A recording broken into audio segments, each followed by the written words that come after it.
Phone की घंटी बजती है, नंबर अनजान दिखाई देता है, फिर भी आप फोन उठा लेते हैं क्योंकि नहीं पता दूसरी तरफ कौन है। लेकिन इन दिनों अनजान नंबर के फोन उठाने के बाद दूसरी तरफ कोई क्रेडिट कार्ड ऑफर कर रहा होता है, कोई अपना हेल्थ बीमा बेच रहा होता है, कोई मिनटों में लाखों का बिजनेस लोन देने के लिए तैयार बैठा है, तो कोई ये पूछ लेता है कि चुनाव में वोट किस पार्टी को दे रहे हैं। यानी अब सैकड़ों बहानों से स्पैम कॉल्स की घंटी बजने लगी है। आप कितना भी ज़रूरी काम कर रहे हो, ये स्पैम कॉल्स ध्यान भटका ही देते हैं। इग्नोर भी नहीं कर सकते क्योंकि पहले ही नहीं पता कि दूसरी तरफ कौन है। तो फिर सिरदर्द बढ़ाने वाले इन कॉल मैसेज का क्या करें? 1 अरब से ज़्यादा मोबाइल फ़ोन यूज़र्स के साथ भारत दुनिया में स्पैम से सबसे ज़्यादा प्रभावित देशों में शामिल है। फिर सरकार और टेलीकॉम विभाग क्या कर रहे हैं? एक सामान्य व्यक्ति को एक दिन में औसतन 8 से 10 बार स्पैम कॉल आ रहे हैं, लेकिन दूसरी साइड ये कॉल्स करता कौन है और इनका मकसद क्या होता है, ये सब समझेंगे इंडिया टुडे मैगजीन में छपी हमारे साथी अभिषेक दस्तीदार की इस खास रिपोर्ट के जरिए।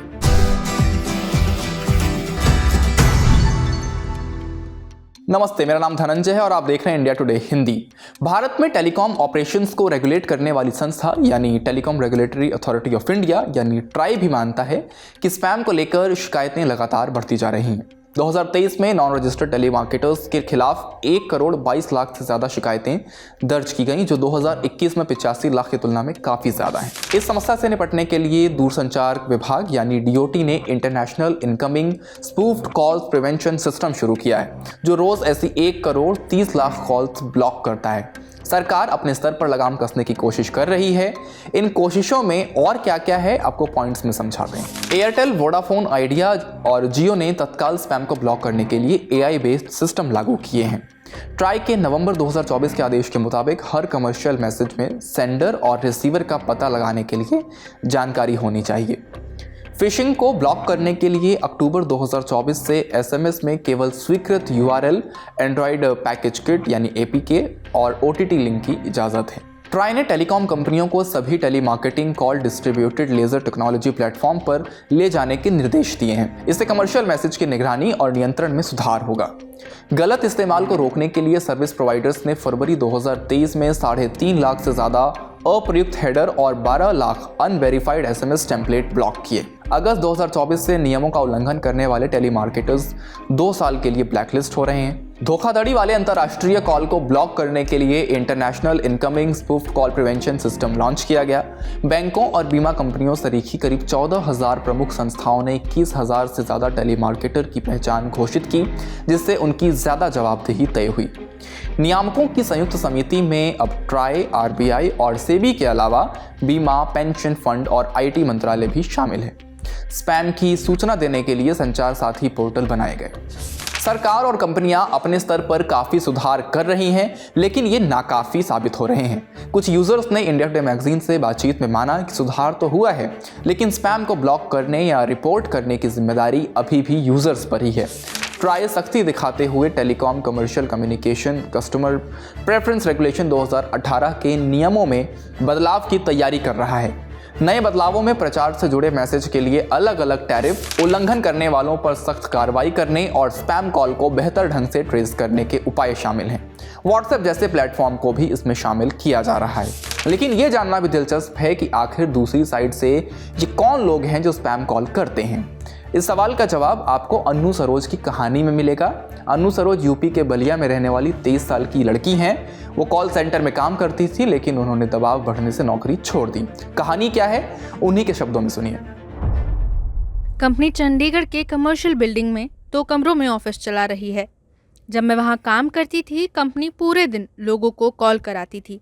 इसमें 2,000 रुपये और पहले महीने के वेतन के बदले लोगों को नौकरी दिलाने का ऑफर दिया जाता था। बतौर जूनियर कर्मचारी मुझे 8 घंटे की शिफ्ट में कम से कम 40 कॉल करनी होती थी। साथ में करीब 15 कर्मचारी यही काम कर रहे थे। अलग अलग पोर्टल से मिले मोबाइल नंबरों की लिस्ट दी जाती थी। सेल्स में सफल होने पर 14,000 रुपये की तनख्वाह के अलावा कमीशन मिलता था। जब टारगेट बढ़ाकर पहले 60 और फिर 75 कॉल कर दिया गया तो मैंने नौकरी छोड़ दी। पिछले साल अगस्त में पूरे सिस्टम ने ऐसी टेलीमार्केटिंग कंपनियों पर शिकंजा कसना शुरू कर दिया। इन्हें आधिकारिक तौर पर यूटीएम कहते हैं। सामान्य तौर पर ये कंपनियां टेलीकॉम प्रोवाइडर्स को ये बताए बिना कि उनका इस्तेमाल टेलीमार्केटिंग के लिए किया जाएगा, थोक में सिम कार्ड खरीद लेती हैं। कानून की बात करें तो हर तरह का कमर्शियल कम्युनिकेशन अपराध की कैटेगरी में नहीं आता। कुछ लोग रियल एस्टेट की तलाश में अस्थायी तौर पर ऐसे मैसेज रिसीव करने का ऑप्शन भी चुनते हैं। ऐसे ही बैंक भी ग्राहकों को प्रमोशनल मैसेज भेज सकते हैं। इस तरह का इस्तेमाल करने वाले रजिस्टर्ड टेलीमार्केटर्स होते हैं। भारत में ऐसे करीब 19,100 टेलीमार्केटर्स हैं, लेकिन यूजर्स की सुरक्षा के लिए तैयार सिस्टम में गड़बड़ी करने वालों की भी कमी नहीं है। पिछले साल जनवरी से अक्टूबर के बीच रजिस्टर्ड टेलीमार्केटर्स के खिलाफ शिकायतों की संख्या 1,63,000 पहुंच गई, जबकि नॉन रजिस्टर्ड के खिलाफ ये 9 गुना बढ़कर 14,70,000 पर आ गई। यूटीएम एक बड़ी समस्या है क्योंकि ये रडार से छिपकर काम करती है। ये संस्थाएं 10 अंकों वाले नियमित नंबर या थोक में खरीदे सिम कार्ड का इस्तेमाल कर नियमों को धत्ता बताती हैं। नतीजा 2021 से यूटीएम के खिलाफ शिकायतें 72% बढ़ी हैं। केंद्रीय आईटी मिनिस्टर ज्योतिरादित्य सिंधिया ने इस स्टोरी के लिए अभिषेक दस्तीदार से बात की, जिसमें उन्होंने बताया कि हमने 18.5 लाख मोबाइल नंबर काट दिए हैं और अनचाहे कमर्शियल कम्युनिकेशन में शामिल 1100 संस्थाओं को ब्लैकलिस्ट किया है। ऐसी संस्थाओं या व्यक्तियों को 2 साल तक भारत में किसी भी टेलीकॉम प्रोवाइडर से कोई टेलीकॉम रिसोर्स नहीं मिलेगा। अब बात ट्रूकॉलर की करते हैं, जो स्वीडिश बहुराष्ट्रीय कंपनी है और पिछले कई सालों से स्पैम के खिलाफ यूजर्स का सहारा बनी हुई है।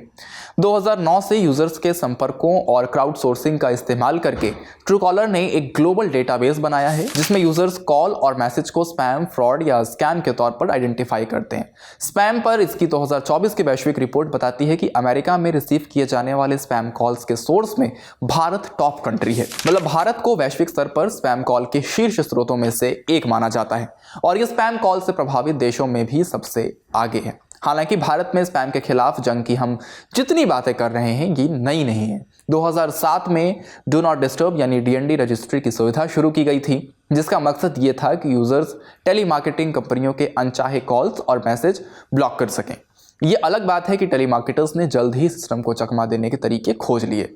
एक्सपर्ट्स का मानना है कि एयरटेल की एआई और ट्राई का ब्लॉकचेन सिस्टम अहम कदम है अब, पर इनके साथ सख्त दंड के प्रावधान होने चाहिए और उपभोक्ता जागरूकता अभियान चलने चाहिए। लाखों भारतीयों के लिए यह निजता, सुरक्षा और विश्वास की लड़ाई है। भारत ने कई कदम भी उठाए हैं, लेकिन स्पैम के खिलाफ इस जंग को अभी और तेज करने की ज़रूरत है। आप स्पैम से कितना परेशान हैं हमें कमेंट बॉक्स में ज़रूर बताएं। इस वीडियो में इतना ही, शुक्रिया।